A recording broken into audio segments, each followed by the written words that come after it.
Now let's okay na. Now let's proceed to the scope of the study. The scope is study in the system of Propose. The librarian can access the whole system, save all the information about the books, and she can provide data reports like availability of books, borrowed books, and returned books. And now let's proceed to the limitation of the study. The limitation of the study is they cannot release a receipt like the other system. And now let's proceed to the definition of terms. Definition of terms is a form of the meaning of the forms uses in the system.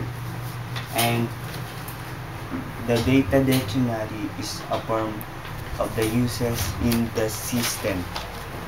And the screen design.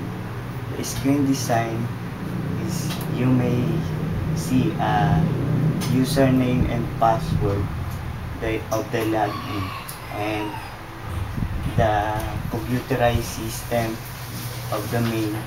You can see add, edit, delete, search, student info, borrowed, and return. And yan. And the Gantt chart. The Gantt chart, you can see the Gantt chart of how to It represents how many